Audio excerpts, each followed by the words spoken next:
ভোটের ফল বেরোনোর কদিনের মধ্যেই খুন হয়ে গিয়েছিল শুভেন্দু অধিকারীর আত্মসহায়ক চন্দ্রনাথ রথ। প্যাটার্ন দেখেই বোঝা যাচ্ছিল যে প্রফেশনাল কোনো খুনি, সুপারি কিলার।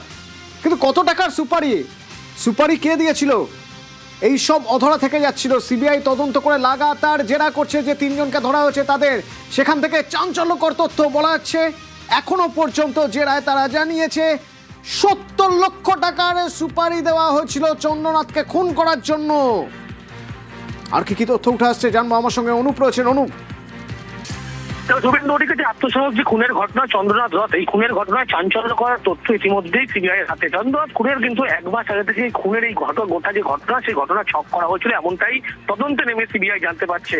যে অভিযুক্তদের গ্রেপ্তার করা হয়েছে তাদেরকে জিজ্ঞাসাবাদে কিন্তু চাঞ্চল্যকর স্বীকারোক্তি, এমনটাই বলা চলে। 3 অভিযুক্তের জিজ্ঞাসাবাদে কিন্তু এই সমস্ত তথ্য উঠে আসছে এবং জানা যাচ্ছে চন্দ্রনাথকে যে খুন করার যে ছক করা হয়েছিল সেটা এক মাস আগে থেকে ওটাই পরিকল্পনা সাজানো হচ্ছিল। এবং এই খুনের ঘটনার পিছনে যে সুপারি কিলার নিয়োগ করা হয়েছিল, নিয়োগ করা হয়েছিল, সেক্ষেত্রে কিন্তু সুপারি দেওয়া হয়েছিল 70 লক্ষ টাকা অগ্রিম দেওয়া হয়েছিল বলে এমনই তথ্য উঠে আসছে। 3 অভিযুক্তকে যখন জিজ্ঞাসাবাদ করা হচ্ছে, 70 লক্ষ অগ্রিম দেওয়া হয়েছিল, মানে সুপারি অনেক টাকার ছিল। কন্ট্রাক্টে প্রথমে দেওয়া হয়েছিল অ্যাডভান্স হিসেবে 70 লক্ষ দেওয়া হয়েছিল।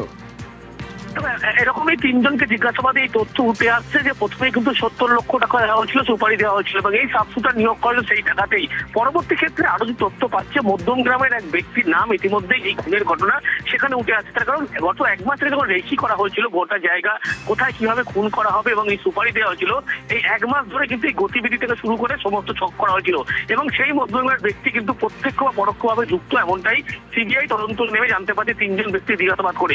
ইতিমধ্যে সেই ব্যক্তির খোঁজ পেয়েছে। অনুপ, আমরা যখন বারবার এ নিয়ে কথা বলেছি, আমরা যখন এ নিয়ে তুমি তোমার তথ্য যখন যা তদন্তকারীদের কাছ থেকে তথ্য পেয়েছো জানিয়েছো, আমরা যখন এটা নিয়ে অ্যানালিসিস করেছি, একটা কথা স্পষ্ট ছিল শুরু থেকেই, তা হলো যদি ভিন রাজ্য থেকে শার্পশুটার আসে তাকে এখানকার অলিগলি কোথায় কখন থামতে হবে, কোন জায়গা দিয়ে বেরোতে হবে, এসব কিছু জানালো কারা? তাহলে লোকাল কেউ ইনভলভ কিনা? তাহলে আমাদের সেই আশঙ্কাই সত্যি হলো যে তদন্তকারীরা এবার তাদের কাছে তথ্য রয়েছে, প্রমাণ রয়েছে যে মধ্যম গ্রামের কেউ একজন, লোকাল একজন কেউ ভীষণভাবে ইনভলভ ছিল বিষয়। কে সে?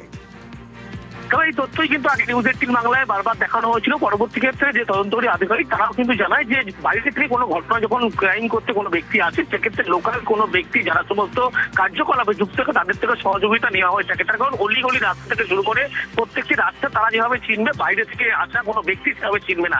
প্রথম দিন থেকে এই ব্যাপারটি আশঙ্কা যখন করা হচ্ছিল, পরবর্তী ক্ষেত্রে 3 অভিযুক্তকে জিজ্ঞাসাবাদ করা হয়, গ্রেপ্তার করা হয়, তখন তাদেরকে জিজ্ঞাসাবাদ করে জানতে পারছে মধ্যম গ্রামের এক ব্যক্তি এই ঘটনার সঙ্গে পরোক্ষভাবে জড়িত। 1 মাস ধরে গোটা ঘটনা যে খুনে ছক করা হয়েছিল, রেকি করা হয়েছিল, গোটা কার্যক্ষেত্রে তিনি কিন্তু করছেন এমনটা, এবং যে সাবসুটার নিয়োগ করে তাদের সঙ্গে সরাসরি যোগাযোগ রাখছিল সেই ব্যক্তির ইতিমধ্যে যেমন খোঁজ নাম ঠিকানা পেয়েছে পুলিশের পক্ষ থেকে, তার খোঁজে যেমন ইতিমধ্যে সিবিআই খোঁজ চালাচ্ছে এবং পুলিশের সহযোগিতা নেওয়া হচ্ছে। এই গোটা ঘটনাকে সিবিআইয়ের পক্ষ থেকে এখন তদন্ত করে দেখা হচ্ছে। সেই কারণে এই 3 জনকে যখন দফায় জিজ্ঞাসাবাদ করা হচ্ছে, জিজ্ঞাসাবাদে এই সমস্ত স্বীকারই এবং তদন্তের স্বার্থে নিঃসন্দেহে অনেক কিছুই এখনো পর্যন্ত গোপন রাখা হবে। সব তথ্য বাইরে আনা হবে না এই মুহূর্তে, তার কারণ যারা বাইরে রয়েছে তারা সতর্ক হয়ে পড়তে পারে। এবং জানা যাচ্ছে যে কন্ট্রাক্ট অনেক টাকার কন্ট্রাক্ট ছিল, তার মধ্যে শুধু শার্পশুটার ভাড়া করার জন্য অ্যাডভান্স হিসেবে 70 লক্ষ টাকা দেওয়া হয়েছিল। এলাকার কেউ জড়িত ছিল, প্রমাণে উঠে আসছে, সে প্রমাণ পাওয়া যাচ্ছে। তদন্তকারীরা খুঁজছেন এলাকার কে বা কারা 1 মাস ধরে এদের রেকি করার সুযোগ দিল।